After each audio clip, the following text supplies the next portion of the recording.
Good morning mga ka-Janmax.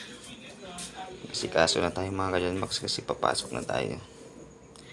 5:30 na ng umaga mga ka-Janmax. Kasi kasuhin na natin yung mga gamit natin para magpasok na tayo mga ka-Janmax. Kung tayo mga jacket.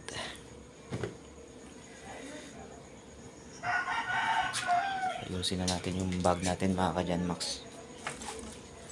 Puno. Kuha tayo ng sapatos.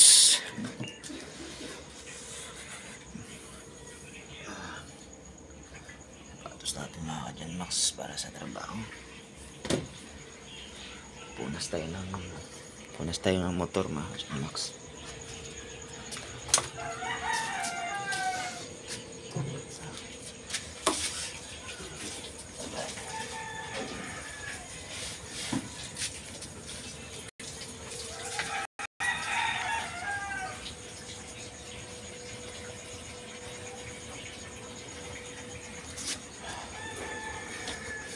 Ito ginagawa ko araw-araw mga ka-Janmax para malinis yung gamit natin.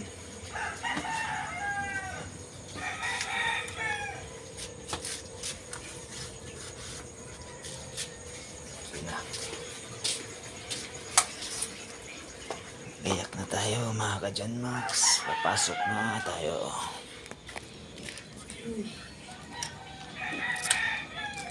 Bye bye mga ka-Janmax. Bye bye.